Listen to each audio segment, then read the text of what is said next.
Dunia ni pelik kawan. Kau tanam benih padi, dorang kata kau tanam lalang. Kau hulur tangan nak salam, dorang cek jari kau ada cincin ke tak.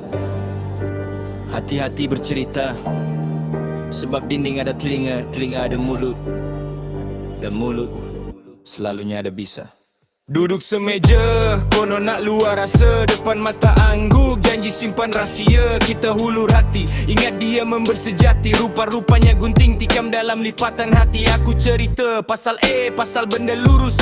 Dia dengar, dia hadam tapi niat tak kurus. Dia bawa keluar, dia tokok, dia tambah perisa, supaya cerita aku nampak macam dosa. Mulut manis gula, tapi lidah bercabang. Story kita dia jarja, satu kampung dia canang. Mula-mula kawan baik bro, kau boleh percaya. Aku pusing belakang je, dia jual maruah aku.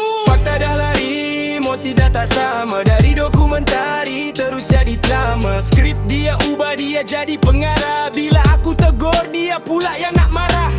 Siapa kawan, siapa lawan? Depan puji, belakang kawan.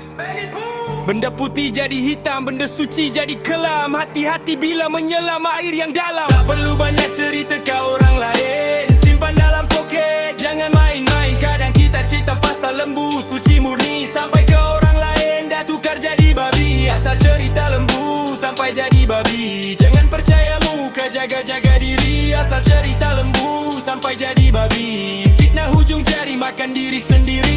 Realiti dunia permainan telefon karat, pesan sampai ke hujung, makin lama makin berat. Aku cakap aku usaha, dorang kata aku riak. Aku diam cari makan, dorang kata aku biak. Konsep dia mudah macam main whisper challenge. Ayat asal positif, hujung-hujung jadi damage. Lembu tengah padang, makan rumput tenang, masuk mulut puaka, terus jadi binatang haram. Dia goreng sampai hangus, dia pusing sampai pening.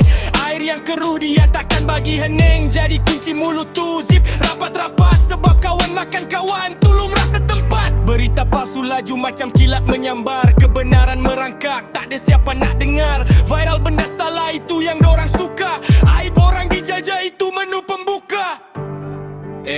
Korang tahu tak si Matu? Semalam aku dengar dia jual lembu dia sebab nak bayar hutang mak dia. Weh, dek, kesini jap aku bagi tahu member sebelah. Weh, dengar cerita si Matu jual benda terlarang sebab mak dia hutang along.